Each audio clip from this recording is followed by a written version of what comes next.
Indian council act of 1861। Act of 1861 के कारण 1857 का रिवोल्ट, जिसे फर्स्ट वॉर ऑफ इंडिपेंडेंस भी कहा जाता है, इस रिवोल्ट के रिस्पॉन्स में गवर्नमेंट ने एक्ट ऑफ 1858 पास किया।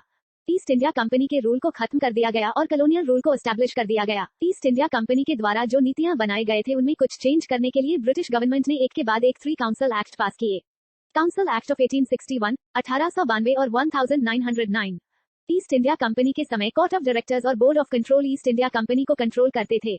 गवर्नमेंट ऑफ इंडिया एक्ट 1858 पास होने के बाद court of directors and board of control को सेक्रेटरी ऑफ द स्टेट से रिप्लेस कर दिया गया। Secretary of the state British parliament में एक कैबिनेट मिनिस्टर होता था, इसलिए ब्रिटेन में रहता था। Viceroy secretary of the state के बहाफ पर इंडियन एडमिनिस्ट्रेशन को हैंडल करता था। एक्ट ऑफ 1861 में एक्जीक्यूटिव काउंसिल में 1 मेंबर ऐड किया गया। पहले मेंबर्स 4 थे और 1 ऐड करने के बाद संख्या 5 हो गई।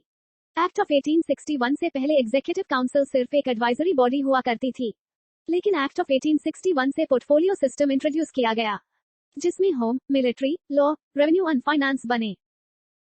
इन 1874 में एक और पोर्टफोलियो ऐड किया गया जो था पब्लिक वर्क्स, जिसे आज हम पब्लिक वर्क डिपार्टमेंट के नाम से जानते हैं। पहली बार इंडियन काउंसिल एक्ट ऑफ 1861 ने इंडिया के अंदर ऑर्डिनेंसेस को इंट्रोड्यूस किया। वाइसरॉय को पावर दी गई कि वह अर्जेंट मैटर्स पर ऑर्डिनेंस इशू कर सकता है, लेकिन इसकी वैलिडिटी 6 मंथ्स होगी।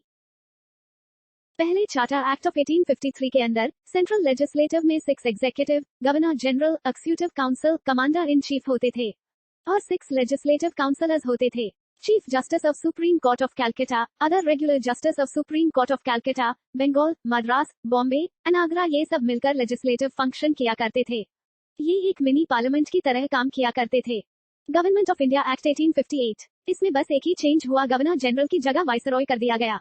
इंडियन काउंसिल एक्ट ऑफ 1861 में एग्जीक्यूटिव काउंसिल में 1 मेंबर ऐड किया, जिससे इनकी संख्या 4 से बढ़कर 5 हो गई। लीजिस्लेटिव काउंसिलर्स के कॉन्सेप्ट को खत्म कर दिया गया, लेकिन इसकी जगह एडिशनल मेंबर्स लाए गए, जिनकी संख्या 6 से 12 थी, जो वाइसरॉय द्वारा नॉमिनेटेड होते थे, जो ऑफिशियल और नॉन ऑफिशियल थे। ऑफिशियल मेजोरिटी में होते थे। ये ऑफिशियल मैटर्स से जुड़े होते थे, जैसे आईएएस, मिलिट्री ऑफिसर्स, एफसी। ये इस किसी मैटर से जुड़े हुए नहीं थे। ऑफिशियल की टर्म 2 वर्ष होती थी।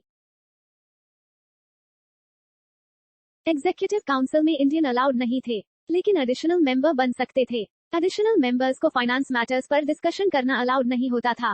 पहले 3 भारतीय जो एडिशनल मेंबर बने, राजा ऑफ बनारस, महाराजा ऑफ पटियाला, सर दिनकर राव थे, जो फर्स्ट वाइसरॉय लॉर्ड कैनिंग द्वारा अपॉइंट किए गए। एडिशनल मेंबर्स को एग्जीक्यूटिव मेंबर्स से क्वेश्चन पूछने का कोई अधिकार नहीं होता था। 1833 से पहले मद्रास और बॉम्बे प्रेसिडेंसी के लिए वहां की प्रोविंशियल लेजिस्लेचर लॉ बनाते थे, लेकिन चार्टर एक्ट ऑफ 1833 में लॉ मेकिंग को सेंट्रलाइज कर दिया गया, मींस प्रोविंशियल लेजिस्लेचर को खत्म कर दिया गया। बट चार्टर एक्ट ऑफ 1861 में प्रोविंशियल लेजिस्लेचर को फिर से रिवाइव कर दिया गया। इसके साथ साथ कई और जगह के लिए भी प्रोविंशियल बनाई गई, जैसे Bengal, North West Frontier Province और Punjab. Military, religion, foreign affairs और पब्लिक रेवेन्यू, अगर कोई बिल इनसे रिलेटेड होता तो उसे वाइसरॉय की परमिशन लेनी होती थी।